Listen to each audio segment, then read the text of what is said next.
मैया यशोदा ने कोई प्रतिक्रिया नहीं दी। उद्धव जी विचार किया, बिल्कुल ग्वाल वालों ने सही बताया था कि मैया पुत्र के वियोग में रोते रोते मैया यशोदा को सुनाई का पड़ने लगा। उद्धव जी उसी स्वर में कह दिया, मैया प्राण, मैं कृष्ण का मित्र हूं, मैं उद्धव मैया आपको प्रणाम कर रहा। और जब फिर कृष्ण का नाम सुना, मैया यशोदा ने नेत्र खोले, इशारा किया, कौन? उद्धव ने उसी स्वर में कहा, मैया मैं कृष्ण का मित्र हूं, उद्धव मैं आपको प्रणाम कर रहा। और जब फिर कृष्ण का नाम सुना, मैया यशोदा कहेगी, उद्धव धीरे बोलो, मेरे कान के पर्दे फटे जा रहे, उद्धव धीरे बोलो। उद्धव जी ने विचार किया, आए अभी मैया यशोदा जिसको सुनाई नहीं पड़ता था और ये कहे, उद्धव धीरे बोलो, कान के पर्दे फटे जा रहे। हमें लगता मैया यशोदा पुत्र के वियोग में रोते रोते पागल भी हो गई। सुनाई तो कम पड़ता ही है, लेकिन पुत्र के वियोग में मैया यशोदा रोते रोते पागल भी हो गई है। मैया यशोदा ने कहा, उद्धव धीरे बोलो, क्यों? क्योंकि मेरा लाला पालने में पड़ा है, मेरा लाला जग जाएगा, मेरा कन्हैया पालने में सो रहा। उद्धव जी विचार क्या है, मैया कहाँ है तुम्हारा कन्हैया?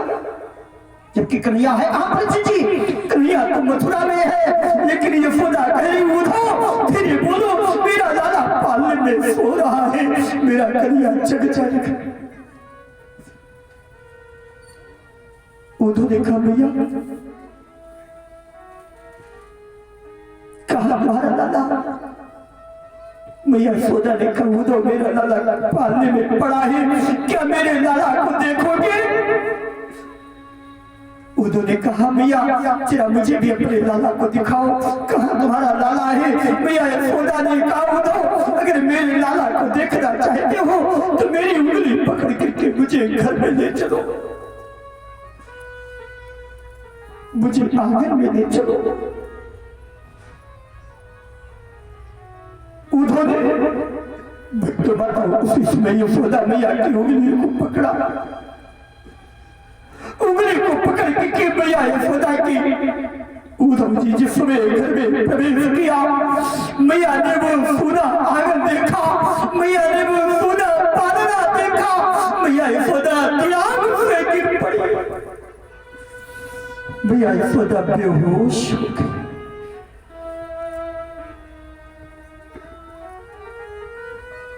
मैया को होश आया,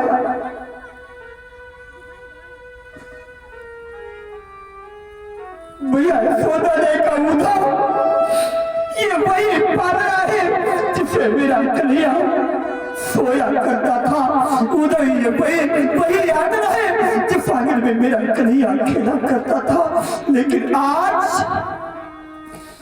सब सूना पड़ा है, ये सूना आंगन पड़ा है, सूना पालना पड़ा है। उद्धव ये बताओ क्या मेरा कन्हैया कभी मेरी याद करता है कि नहीं? उद्धव ने कहा, मैया नित्य प्रति तुम्हारी कन्हैया याद करता है।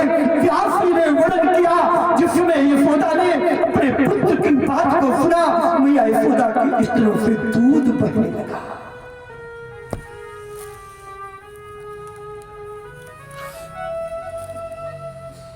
मैया यशोदा के स्तनों से दूध चलने लगा।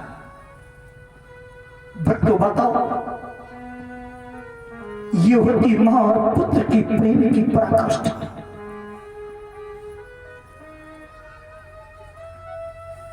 मैया नंदपति कन्हैया तुम्हारी याद करता है।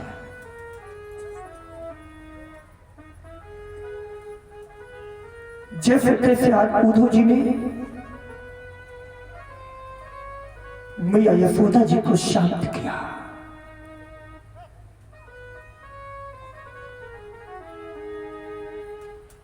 सायंकालीन का समय हुआ, उद्धव जी ने पूछा भैया ये बताओ गोपियां कहां मिलेगी? मैया यशोदा ने कहा उद्धव प्रातः काल में सारी गोपियां यमुना के तट पर जल भरने के लिए जाएंगी। प्रातः काल में सारी गोपियां तुमको यमुना तट पर ले जाएंगी।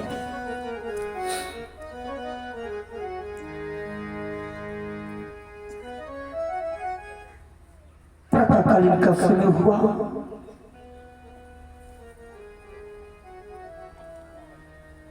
उद्धव जी ने रथ तैयार किया, पत्थर को लेकर के यमुना तट पर यमुना की ओर प्रस्थान कर दिया। कुछ गोपियां जल भरने के लिए जा रही हैं, कुछ जल भर करके आ रही है, कुछ जल भर रही है। बहुत सुंदर सुंदर गोपियां भजन गा रही हैं। क्या गा रही हैं? भजन गा रही हैं। माताओं आप लोग भी भजन गाती हो, है ना? लेकिन क्या बताएं, ऐसे ऐसे भजन गाती हैं माताएं जिसमें कोई भजन नहीं होता। भजन कौन गाना चाहिए? जिस भजन में राम का नाम न हो उस भजन को गाना ना चाहिए। लेकिन घर में बच्चा पैदा हो और माता सोहर गाती, दिल के अरमा आंसुओं में बह गए। हमारे यहां अभी परिचय भतीजा हुआ और भजन गा रही माताओं, आप लोग भी याद करो, रोज गाया करो। गोपियां जल भर रही हैं और कहती क्या कि जल कैसे भरो यमुना कहरी, जल कैसे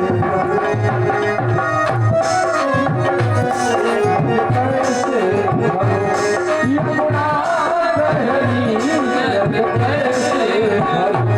यमुना कहरी जल कैसे भरो, यमुना कहरी जल कैसे भरो, किनारे भरो तो खबरों जल आए, किनारे भरो तो खबरों जल आए। खबर माने गंगा, किनारे भरो तो खबरों जल आए,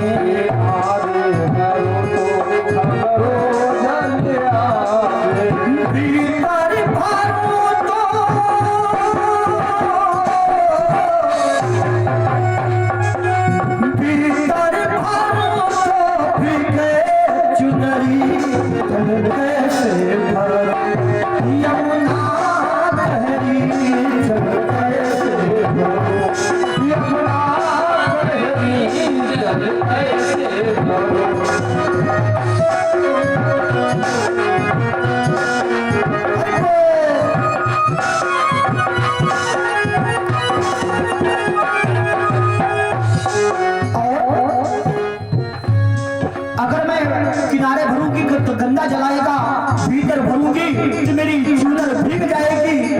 और क्या है परीक्षित जी, कुछ गोपियां जल भर भर के आ रही हैं, घड़े के ऊपर खड़ा, घड़े के ऊपर खड़ा, और कहती क्या क्या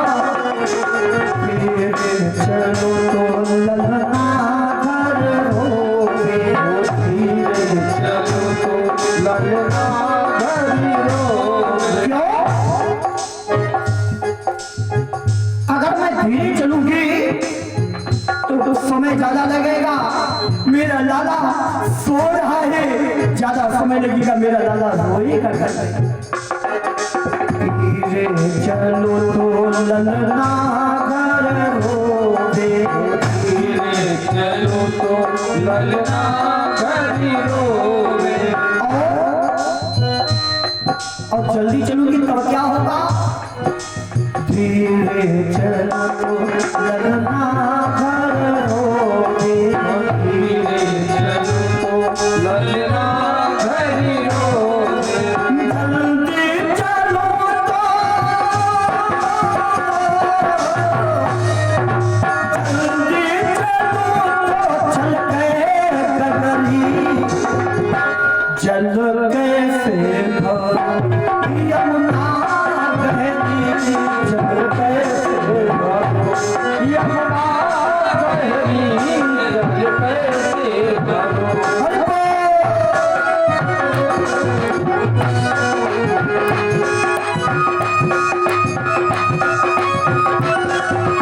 गहरी, जल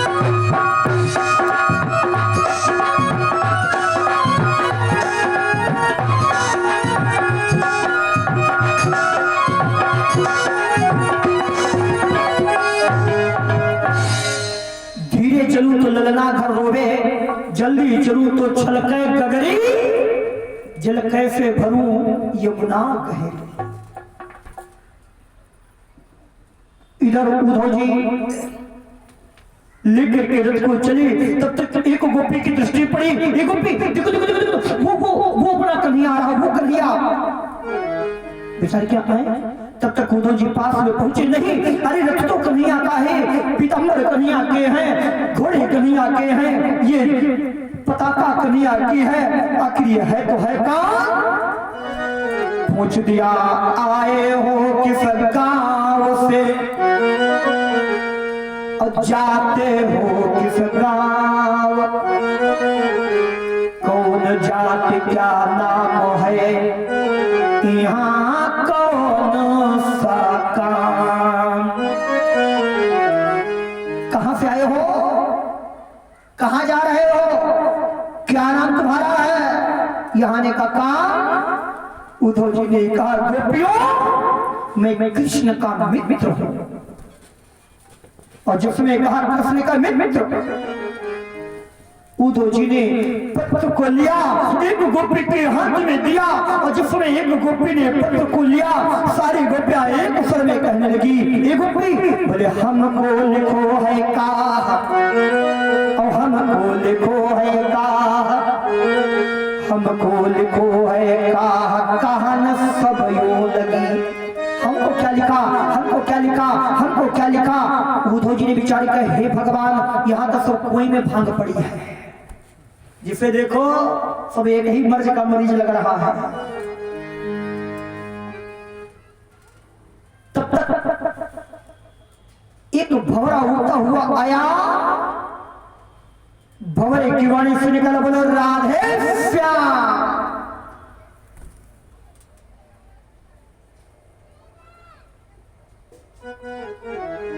तब तक की काली उड़ती हुई मैना आई, मैंने ने कहा बोलो राधे श्याम। एक गोपी ने कहा मारो मारो मारो उस दुष्टा को, अब राधे के श्याम कहां, आपको कहना चाहिए कुब्जा के घर श्याम, राधे के श्याम कहां। अरे काले भंवरे तुम काले हो, है ना मधु, तुम काले हो। अरे मैना तुम भी काली हो, उद्धव तुम भी काले हो, और वो कृष्ण भी काला है। मैंने बहुत कालों को देखा, काले सब धोखेबाज होते हैं।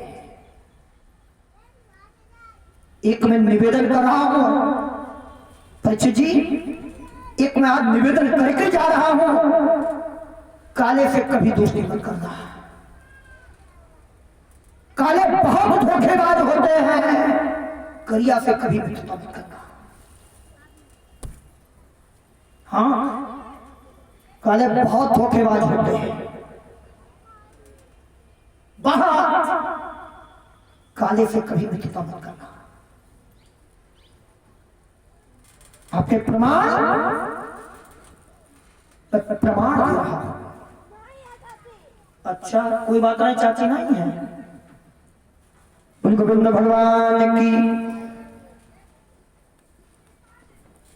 काले सब धोखेबाज होते हैं, कभी काले से मित्रता मत करना। इसलिए व्यास मंच से बोल रहा हूं। हाँ गोपी ने कहा उधो, मैंने बहुत कालों को देखा, काले सब धोखेबाज। गोपिया कहने की उधो कि उधो मैंने सब कारे अजमाए, उधो सब कारे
कोयल के सुन कागा पाले।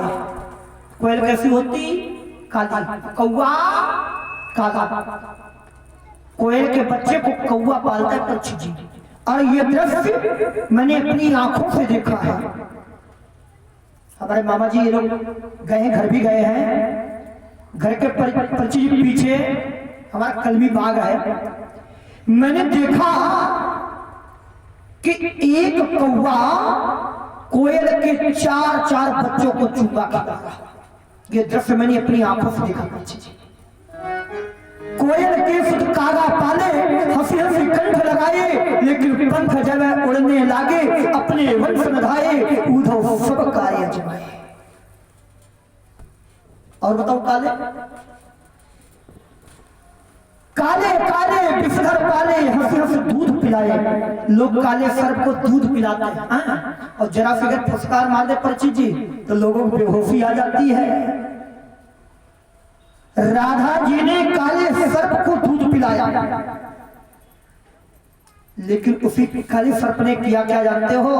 काले काले बिस्तर पाले हंसी हंसी दूध पिलाए, लेकिन उसी काले सर्प ने कुंज गली में दसी राधिका जरा तरस ना खाए कूदो सब कार्य अजमाए।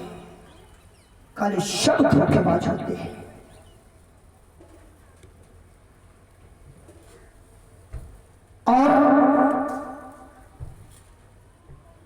और बताओ काली की विशेषता।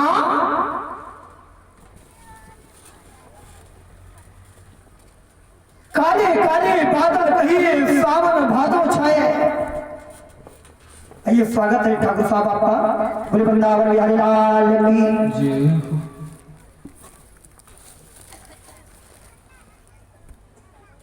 काले काले बादल कहिए सावन भादो छाए। क्यों परीक्षित जी, क्या काले बादल कभी पानी बरसाते हैं?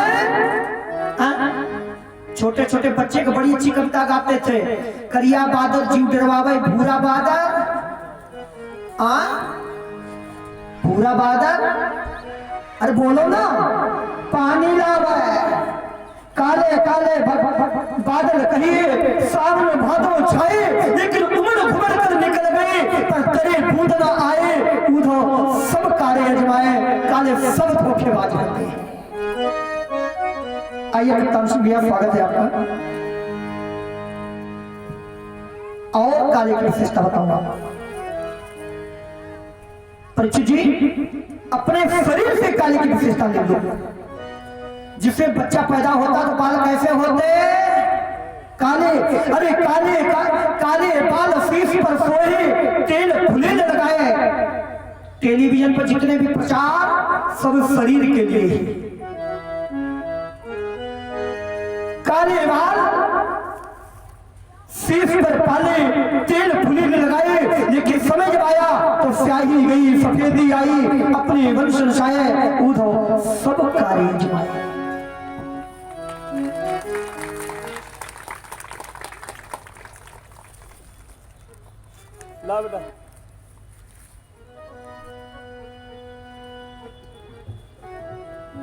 काले बाल शीश पर पाले तिल फुले लगाए, लेकिन स्याही गई सफेदी आई।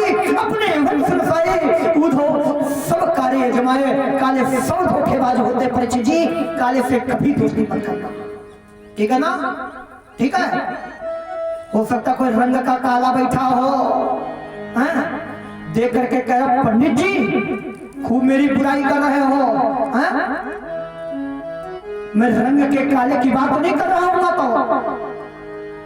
मैं तन के काले की बात नहीं करता, मैं मन के काले की बात कर रहा हूं। अरे काला, अरे काला हुआ तो क्या हुआ परिचित जी? दिलवाला तो है। काला हुआ तो क्या हुआ?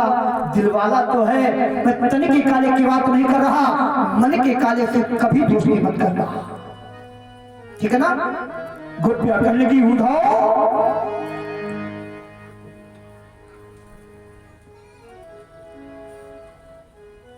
वो कन्हैया मुझसे कह करके गया था आज जा रहा हूं, कल लूंगा, परसों लौट करके आ जाऊंगा।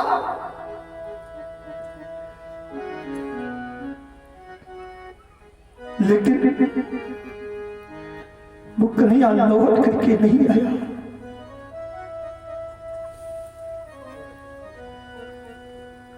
आज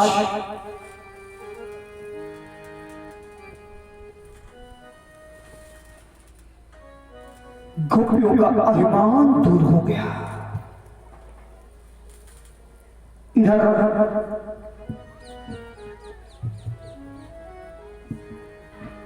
उद्धव जी का अभिमान दूर हो गया। उद्धव जी ने विचार क्या हो, मैं तो समझता था कि मैं ही कन्हैया का परम भक्त हूं, लेकिन आज मुझे मालूम हुआ गोपियों का विशुद्ध प्रेम है।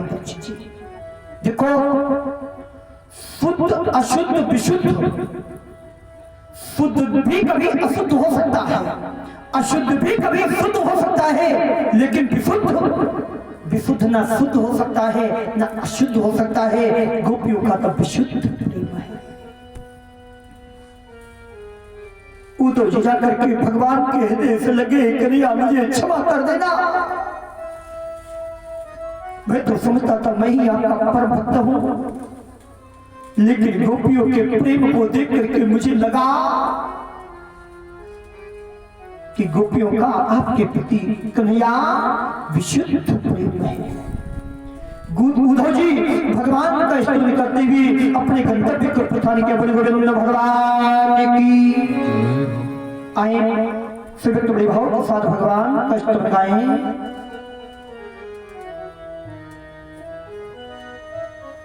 उसके उपरांत आगे के पावन प्रसंग में प्रवेश करूं।